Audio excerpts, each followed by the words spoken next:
Hello everyone, welcome to Adda 24/7 Telugu official YouTube channel. So recent గా మనకి 2 days క్రితమే మనకి IBPS RRB clerk and PO notification అయితే release అవ్వడం జరిగింది. సో దానికి సంబంధించి IBPS RRB clerk and PO కి సంబంధించినటువంటి సిలబస్ ఏ విధంగా ఉంటుంది, సో రీజనింగ్ లో ఎలా ఉంటుంది, క్వాంట్ లో ఎలా ఉంటుంది, సో దట్స్ ఎవ్రీథింగ్ కూడా మనం ఈ రోజు ఈ సెషన్ లో మనం డిస్కస్ చేయబోతున్నాము. సో కాబట్టి ఎవరైతే IBPS RRB ఎగ్జామ్ ప్రిపేర్ అవుతున్నటువంటి ఆస్పిరెంట్స్ ఉన్నారో సో ప్రతి ఒక్కరు కూడా ఫస్ట్ మీరు తెలుసుకోవాల్సినటువంటిది సిలబస్. ఓకే, నౌ ఇక్కడ మనకి సిలబస్ కంటే ముందు ఎగ్జామ్ ప్యాటర్న్ ఒకసారి చూసినట్లయితే ఎగ్జామ్ ప్యాటర్న్ లో మనకి క్లర్క్ అయినా పిఓ అయినా ప్రిలిమ్స్ లెవెల్ టోటల్ గా 80 క్వశ్చన్స్ ఉంటాయి. 80 క్వశ్చన్స్. ఇందులో reasoning part 40 questions and quant 40 questions ఉంటాయి. Okay, 40 total 80 marks. అండ్ ఈ 40 80 మార్క్స్ కి మీకు 45 మినిట్స్ ఆఫ్ టైం ఉంటుంది. ఓకే, 45 మినిట్స్ టైం ఉంటుంది. ఈ 45 మినిట్స్ లో 40 మనకి ఇక్కడ సెక్షనల్ టైమింగ్ లేదు.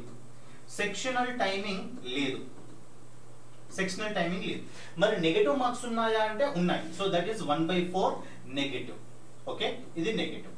సో నెగటివ్ మార్క్స్ ఉన్నాయి, 1/4 నెగటివ్ ఉన్నాయి. అదే విధంగా సో 45 మినిట్స్ మాత్రమే 80 క్వశ్చన్స్ ఉన్నాయి. సో కాబట్టి ఈ టైంలో ఈ 45 మినిట్స్ టైంలో ఈ 40 మాక్సిమం క్వశ్చన్స్ చేయాలి అంటే మనకంటూ ఒక స్ట్రాటజీ ఉండాలి. మనం అంటే ఒక పర్టికులర్ వేలో ప్రిపేర్ అవ్వాలి. సో దానికి సంబంధించి మీరు ఫోకస్ చేయాల్సినటువంటి కాన్సెప్ట్స్ ఏంటి? Weightage topics. So weightage topics ఏంటి, అసలు రీజనింగ్ లో ఏంటి, క్వాంట్ లో ఏంటి, ఏ విధంగా ఇస్తారనేటువంటిది కంప్లీట్ గా ఈ వీడియోలో చెప్తాను. సో కాబట్టి ఎవరైతే IBPS PO and clerk prepare అవుతా ఉన్నారో ఖచ్చితంగా వీడియో అయిపోయేంత వరకు చూడండి. నౌ దీంతో పాటు ఫస్ట్ మీరు రీజనింగ్ కనుక ఒకసారి చెక్ చేసుకున్నట్లయితే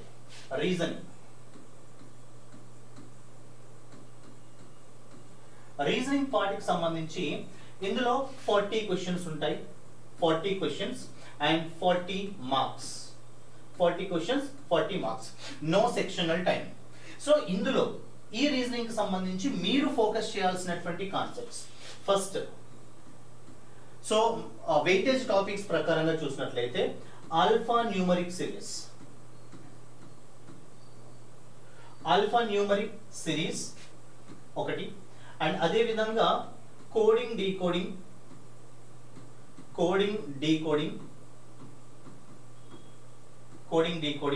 అండ్ దీంతో పాటు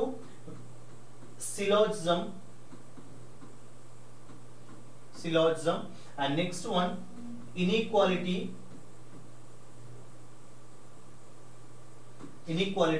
and next one seating arrangement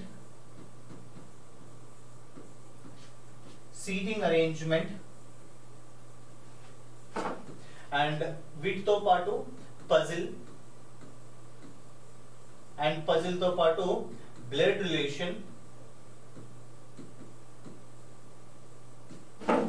relation and దీంతో పాటు directions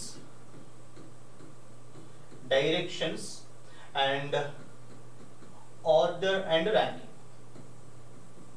ranking questions. Okay, so order and ranking కి సంబంధించినటువంటి ఈ క్వశ్చన్స్ అయితే మనం ఎక్స్పెక్ట్ చేయవచ్చు. ఈ కాన్సెప్ట్స్ సంబంధించి ఇప్పుడు ఆల్ఫా న్యూమరిక్ సిరీస్ లో మాక్సిమం మనం 5 క్వశ్చన్స్ వరకు కూడా ఎక్స్పెక్ట్ చేయవచ్చు. 5 క్వశ్చన్స్. ఓకే, అండ్ అదే విధంగా డీకోడింగ్ నుండి కూడా మనకి 5 క్వశ్చన్స్ రావడానికి అవకాశం ఉంది. Syllogism is a weightage topic, 5 questions. Inequality 3 to 5 questions అయితే ఇస్తారు. అండ్ అదే విధంగా సీటింగ్ అరేంజ్మెంట్ 1 to 10 క్వశ్చన్స్ వరకు. ఓకే, 1 to 10 క్వశ్చన్స్ వరకు అయితే మనకి యొక్క సీటింగ్ అరేంజ్మెంట్ నుండి ఇస్తారు. అండ్ పజిల్స్ లో కూడా మనకి 1 to 10 క్వశ్చన్స్ వరకు ఎక్స్పెక్ట్ చేయవచ్చు. అండ్ బ్లడ్ రిలేషన్ కి వచ్చేసరికి 1 to 3 క్వశ్చన్స్. ఓకే, డైరెక్షన్స్ కూడా 1 to 3 questions. Order and ranking కూడా 1 to 3 క్వశ్చన్స్ వరకు ఎక్స్పెక్ట్ చేయడానికి అవకాశం ఉంది. సో వీటికి సంబంధించి ఈ టాపిక్స్ కనుక మీరు పర్ఫెక్ట్ అవుతే సో ఖచ్చితంగా మనకి స్కోర్ చేయడానికి అవకాశం ఉంటుంది. ఓకే, సో ఇందులో మరి ఎలా ఫోకస్ చేయాలి? సో చాలా మంది డ్రాబ్యాక్ ఏంటంటే ఇక్కడ seating arrangement and puzzle. Seating arrangement and puzzle చూడగానే అదేదో దయ్యాన్ని చూసిన ఫీలింగ్ వస్తుంది, ఎందుకంటే క్వశ్చన్స్ లెంతీగా ఉంటాయి. సో కానీ అవి మనకి చాలా చాలా ఇంపార్టెంట్. ఇక్కడ మనకి 40 క్వశ్చన్స్ కాబట్టి 40 క్వశ్చన్స్ లో మనకి జనరల్ గా 35 క్వశ్చన్స్ ఐబిపిఎస్ క్లర్క్ అండ్ పిఓకి ఇస్తారు. బట్ ఇక్కడ 40 క్వశ్చన్స్ కాబట్టి ఖచ్చితంగా బ్లడ్ రిలేషన్ సీటింగ్ అరేంజ్మెంట్ నుండి కానీ పజిల్స్ కానీ ఒక సెట్ ఎక్కువగా ఇవ్వడానికి అవకాశం ఉంటుంది. అంటే ఆల్మోస్ట్ ఇది 1 to 20 క్వశ్చన్స్ వరకు ఇవే ఉంటాయి, సీటింగ్ అరేంజ్మెంట్ అండ్ పజిల్స్ ఉంటాయి. సో ఎగ్జామ్ పాయింట్ ఆఫ్ వ్యూలో మీరు కోడింగ్ డీకోడింగ్ మనకి what is the Chinese pattern ఏదైతే ఉంటుందో సో దాట్ అది మనం ఎక్కువగా ఫోకస్ చేసుకోవాలి. సిలాజిజం కి సంబంధించి only a few, okay, can never be. So only a few and some another extra terms are there. ఆ పర్టికులర్ టర్మ్స్ కి సంబంధించినటువంటి కాన్సెప్ట్స్ ఎక్కువ ప్రిపేర్ అవ్వాలి. ఆల్ఫా న్యూమరిక్ సిరీస్ కి సంబంధించి 3 కాన్సెప్ట్స్ ఉంటాయి. ఐదర్ మనకి 3 డిజిట్స్ నెంబర్స్ ఇస్తారు లేదా లెటర్స్ ఇస్తారు, దాంతో పాటు ఒక సిరీస్ ఇస్తారు. ఓకే, అది కాకుండా ఇంకా వేరే సిరీస్ ఇస్తారు. ఆ concepts coding decoding Chinese pattern చాలా సింపుల్. అండ్ సిలోయిజం మీరు కనుక ఓన్లీ ఏ ఫ్యూ తో ఉన్నటువంటి పాసిబిలిటీ క్వశ్చన్స్ కూడా మీరు ఖచ్చితంగా పర్ఫెక్ట్ గా ప్రిపేర్ అయ్యంటే ఆ క్వశ్చన్స్ చేయడం simple. And inequality without using pen and paper మనం ఆన్సర్ చేసేటువంటి క్వశ్చన్స్ లలో ఇన్ఈక్వాలిటీ కూడా ఒకటి. దాంతో పాటు సీటింగ్ అరేంజ్మెంట్ అండ్ పజిల్స్ కి మాత్రం కొంచెం ప్రాక్టీస్ అయితే అవసరం. సో వితౌట్ ప్రాక్టీస్ అంటే మనకు కొంత కష్టం. సో బికాజ్ అవి జనరల్ గా pass we don't have any proper okay model లో ఉండేటువంటి క్వశ్చన్స్ ఉండవు, డిఫరెంట్ గా ప్యాటర్న్ చేంజ్ అవుతా ఉంటాయి. సో కాబట్టి సో దానికి సంబంధించినటువంటి అయితే regular practice is required. And blood relations 1 2 3 and directions కూడా and order and ranking. So ఈ కాన్సెప్ట్స్ నుండి అయితే మనకి మాక్సిమం నెంబర్ ఆఫ్ క్వశ్చన్స్ రావడానికి అవకాశం ఉంది. ఓకే, సో వెయిటేజ్ టాపిక్స్ అదే విధంగా ఇంపార్టెంట్ టాపిక్స్. ఒకవేళ మెయిన్స్ లో చూసినట్లయితే మెయిన్స్ లోకి మళ్ళీ ఎక్స్ట్రా టాపిక్స్ యాడ్ అవుతాయి. ఏంటేంటి? ఇన్పుట్ అవుట్పుట్ అండ్ అదే విధంగా data sufficiency. So data sufficiency and logical reasoning and data analysis. So some different concepts will add. ఓకేనా, ఇది ప్రిలిమ్స్ కి సంబంధించినటువంటి కాన్సెప్ట్స్. వీటిపైన ఎక్కువగా ఫోకస్ చేసుకోండి. ఆ వెయిటేజ్ టాపిక్స్ ని బట్టి ఎక్కువగా ప్రిఫరెన్స్ ఇస్తే బెటర్. అండ్ దీంతో పాటు మనకి సో దీంతో పాటు క్వాంటికి సంబంధించి ఇందులో చాలా ముఖ్యమైనటువంటిది DI. Okay, next one number series.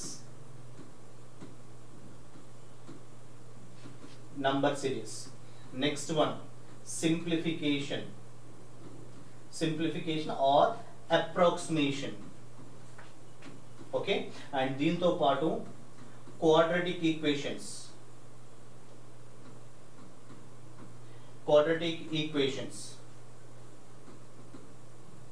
Okay, and వీటితో పాటు word based questions. Okay, now ఇందులోనే మనకి డిఐ లోనే మనకి 10 to 20 క్వశ్చన్స్ వరకు అడగవచ్చు. సో మినిమం అయితే 10 క్వశ్చన్స్ మనకి ఇస్తారు. And some times 3 sets 4 sets కూడా ఇవ్వచ్చు బేస్డ్ ఆన్ ఎగ్జామ్ ప్యాటర్న్. మనకి నంబర్ సిరీస్ నుండి 5 క్వశ్చన్స్ ఇస్తారు. అండ్ అప్రాక్సిమేషన్ నుండి మనకి సింప్లిఫికేషన్ కానీ అప్రాక్సిమేషన్ నుండి కానీ 5 questions 5 to 10. IBPS clerk exams లో 10 క్వశ్చన్స్ కంటే ఎక్కువగా కూడా అడిగే అవకాశాలు ఉన్నాయి. అండ్ క్వాడ్రాటిక్ ఈక్వేషన్ నుండి 5 క్వశ్చన్స్. ఓకే, ఒకవేళ ఇక్కడ 10 అనుకున్నా కూడా 10 5 5 5. సో 10 25 10 25 30 అవుతుంది. Okay, sorry 10 20 25. సో 25 అవుతున్నా. మిగతా క్వశ్చన్స్ అన్ని కూడా అయితే మిగతా 10 to 15 క్వశ్చన్స్. ఓకే, ఎందుకంటే ఇక్కడ ఒకవేళ 3 sets ఇచ్చారనుకోండి, 3 DI ఇచ్చారనుకోండి, అప్పుడు ఇక్కడ ఒక 5 తగ్గిపోతుంది. అంటే వర్డ్ టైప్ ఆఫ్ క్వశ్చన్స్ లలో మిగతా వాటన్నిటిలో కూడా word type of questions important, కానీ మనం ఫోకస్ చేయాల్సినటువంటి ఇవి first. Okay, because of weightage ఎక్కువ టైం తీసుకోదు. వర్డ్ టైప్ ఆఫ్ క్వశ్చన్స్ అంటే ఒకే క్వశ్చన్, ఆ ఒక క్వశ్చన్ పైన మనం 2-3 minutes స్పెండ్ చేస్తే టైం అక్కడే పోతుంది. సో కాబట్టి సో మనకి ఆ questions word type of questions కాకుండా DI, number series, simplification, approximation, quadratic equations పైన ఫోకస్ చేస్తే it's better. And word type of questions లో ఏముంటాయి మరి? వర్డ్ టైప్ ఆఫ్ క్వశ్చన్స్ లలో రేషియో అండ్ ప్రపోర్షన్ కి సంబంధించినటువంటి క్వశ్చన్స్ ఉంటాయి. అండ్ పర్సంటేజ్ కి సంబంధించినటువంటి and next one and profit and loss. Profit and loss. Next one discounts కి సంబంధించినటువంటి క్వశ్చన్స్, ఇందులోనే కాన్సెప్ట్స్ ఉంటాయి. And time and distance, and next one is time and work,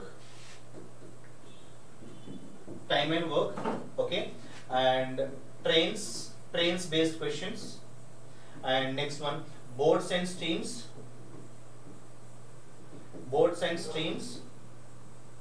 Next one mensuration తో పాటు next ఇంకా simple interest and compound interest, and వీటితో పాటు mensuration and proportion, data proportion.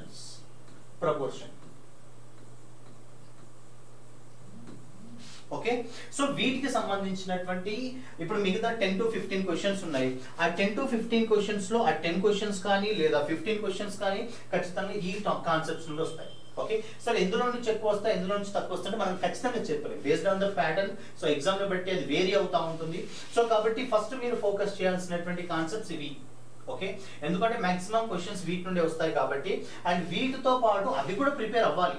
ఎందుకు అంటే మీరు ఇక్కడ ఓన్లీ 10, 5 ఇక్కడ 25 మాత్రమే వస్తాయి, బట్ మిగతా 10 వదిలేయలేం కదా. సో వాటిలో ఖచ్చితంగా మీరు కనీసం ఒక 5 to 6 క్వశ్చన్స్ కానీ లేకపోతే 8 to 9 క్వశ్చన్స్ అయితే చేయగలిగితే మన ఆల్మోస్ట్ 35+ చేయడానికి అవకాశం ఉంటుంది. ఓకే, ఈ కాన్సెప్ట్స్ పైన ఫోకస్ చేసుకోవాలి. And exam point of view లో మనకి 40 questions and 40 questions. Okay, so 40 questions కాబట్టి we don't have any time limit for every subject. Time limit ఏమీ లేదు కాబట్టి 40 questions 45 minutes of time. Okay, suppose this is reasoning, this is quant. Okay, suppose మీరు ఒకవేళ reasoning కి 20 sometimes 30 minutes spend చేస్తారు. 30 minutes spend చేస్తే remaining ఇదేంటి 15 minutes. మీరు రీజనింగ్ లో పర్ఫెక్ట్ కాబట్టి మీకు రీజనింగ్ మంచి ఇష్టమైనటువంటి సబ్జెక్ట్ కాబట్టి మీరు ఎక్కువ టైం స్పెండ్ చేశారు, కానీ మిగతా సబ్జెక్ట్ లో క్వశ్చన్స్ చేయడానికి 15 minutes సరిపోవు. This is not the way to split the time. Okay, next one ఇంకా ఎలా చేసుకోవచ్చు, ఒకవేళ మీరు ఇక్కడ 20 minutes ఇక్కడ తీసుకుంటే, ఓకే ఇక్కడ 20 minutes and 20 minutes. So 20 minutes అంటే రీజనింగ్ లో క్వాంట్ లో రెండిట్లో కూడా చాలా మోస్ట్ ఆఫ్ ద ఆస్పిరెంట్ రెండిట్లో ఏదో ఒక సబ్జెక్ట్ పైన బాగా గ్రిప్ ఉంటుంది. అది రీజనింగ్ అవ్వచ్చు, క్వాంట్ అవ్వచ్చు. ఇప్పుడు మీకు రీజనింగ్ పైన గ్రిప్ ఉంది, క్వాంట్ అనేది కొన్ని చేయగలరు. ఓకే, ఇప్పుడు రీజనింగ్ పైన గ్రిప్ ఉన్నప్పుడు మాక్సిమం నెంబర్ ఆఫ్ క్వశ్చన్స్ మనం అటెంప్ట్ చేస్తాం. ఇందులో మనకి గ్రిప్ లేనప్పుడు గ్రిప్ ఉన్నటువంటి సబ్జెక్ట్ కి 20 minutes, గ్రిప్ లేనటువంటి సబ్జెక్ట్ కి 20 minutes అలా స్ప్లిట్ చేసుకుంటే ఆబ్వియస్లీ మనకి ఇక్కడ స్కోర్ చేస్తాం. అంత 20 minutes దానికి అవసరం లేదు కదా. ఒకవేళ గ్రిప్ లేనట్టు అంటే పర్ఫెక్షన్ లేనటువంటి సబ్జెక్ట్ కి అంటే ఈక్వల్ టైమింగ్ కూడా ఉండదు, సరిపోదు. ఎందుకు అంటే ఎప్పుడైతే మీకు ఒక సబ్జెక్ట్ బాగా నాలెడ్జ్ ఉండి ఇంకొక సబ్జెక్ట్ చేయలేనప్పుడు, బట్ ఒకవేళ మీరు రీజనింగ్ లో పర్ఫెక్ట్ ఎలాంటి క్వశ్చన్ వచ్చినా మీరు చేయగలరు, బట్ క్వాంట్ లో కొన్ని మాత్రమే చేయగలరు, వర్డ్ టైప్ ఆఫ్ క్వశ్చన్స్ చేయలేరు అనుకుందాం. సపోజ్ అలా అనుకున్నప్పుడు spend 25 minutes here. Okay, so 20-25 okay 20-25 okay 23 and 22 అనుకుందాం. సపోజ్ ఇక్కడ ఈ ప్రీవియస్ ఎగ్జామ్ లో 45 minutes కదా, 23 and 22 45. సో అంటే ఈక్వల్ టైమింగ్ అనేటువంటి దాని గురించి చెప్తాను, అది ఎంత టైం అయినా కూడా. అండ్ 25 minutes ఇక్కడ మీకు మంచి గ్రిప్ ఉన్నటువంటి సబ్జెక్ట్ మీరు స్కోర్ చేయగలరు అని కాన్ఫిడెంట్ ఉన్నటువంటి సబ్జెక్ట్ పై 20 minutes స్పెండ్ చేస్తే కొంచెం డల్ ఉన్నటువంటిది ఆర్ కొంచెం చేయలేమేమో అనేటువంటి నెగటివ్ ఉన్నటువంటి సబ్జెక్ట్ పైన 20 minutes స్పెండ్ చేస్తే, ఎందుకు అంటే ఇక్కడ మీరు ఏ క్వశ్చన్ అయినా చేయగలరు అనేటువంటి కాన్ఫిడెంట్ ఉన్నప్పుడు ఆబ్వియస్లీ నార్మల్ సబ్జెక్ట్ కంటే ఒక 2-3 క్వశ్చన్స్ ఎక్కువ అటెంప్ట్ చేస్తాం కదా. ఆ ఎక్కువ అనేటువంటిది ఇక్కడ మనం కవర్ చేసుకోవచ్చు. ఇక్కడ ఈ 20 minutes లో మిగతా క్వశ్చన్స్ పైన ఫోకస్ చేస్తే, సపోజ్ ఇక్కడ మీరు 25 minutes లో ఒక 36 క్వశ్చన్స్ చేసి అండ్ ఇక్కడ 20 minutes లో సపోజ్ ఇక్కడ ఒక 30 క్వశ్చన్స్ చేసినా కూడా టోటల్ గా మనకి 66 వస్తుంది. యావరేజ్ గా చెప్తున్నాను, you must be score more మీరు ఖచ్చితంగా స్కోర్ చేయాలి. కట్ ఆఫ్ ఎంత ఉంటుంది, ప్రీవియస్ ఎలా ఉందనేటువంటిది కూడా సపరేట్ వీడియో చేస్తాను. So but before that, so ఆ టైమింగ్ స్ప్లిట్టింగ్ అనేటువంటిది చాలా చాలా ఇంపార్టెంట్. మీకు ఇంపార్టెన్స్ ఇచ్చేటువంటి సబ్జెక్ట్, మీరు స్కోర్ చేసేటువంటి సబ్జెక్ట్, మీరు బాగా ప్రిపేర్ అయినటువంటి సబ్జెక్ట్, ఆ 45 మినిట్స్ లో 25 మినిట్స్ స్పెండ్ చేయండి. కొంచెం తక్కువగా ప్రిపేర్ అయినటువంటిది, కొంచెం వస్తుందో రాదో అనేటువంటి డౌట్ ఉన్నటువంటి సబ్జెక్ట్ 20 మినిట్స్ స్పెండ్ చేస్తే మనకు అక్కడ ఈక్వాలిటీ అనేటువంటిది ఫామ్ అవుతుంది. సో అప్పుడు మనం స్కోర్, మనకి గ్రిప్ ఉన్న సబ్జెక్టులో ఎక్కువ స్కోర్ చేయగలం. అదే విధంగా కొంచెం గ్రిప్, అది మీరు గ్రిప్ ఉన్నటువంటిది రీజనింగ్ అయినా క్వాంటిటీ వాట్ ఎవర్, ఓకే, మీరు ఏదైనా కూడా. సో కాబట్టి ఆ 45 మినిట్స్ ఆఫ్ టైం ని you must be split 2 ways. మీరు సపోజ్ ఇప్పుడు మీకు రీజనింగ్ ఫస్ట్ ఓపెన్ చేయగానే రీజనింగ్ ఓపెన్ అయింది అనుకుందాం, ఓకే. సో రీజనింగ్ మీరు పర్ఫెక్ట్ చేయగలరు. 25 మినిట్స్ మాత్రమే మీరు స్పెండ్ చేయాలి. సార్ నేను ఇక్కడ 35th క్వశ్చన్ దగ్గర ఉన్నాను కదా, మిగతా 5 క్వశ్చన్స్ మాత్రమే ఉన్నాయి, ఇంకొక 25 మినిట్స్, సపోజ్ 35 క్వశ్చన్స్ కి 25 మినిట్స్ అయిపోయింది సపోజ్ అనుకుందాం. 35 క్వశ్చన్స్ చేసేసరికి 25 మినిట్స్ టైం అయిపోయింది.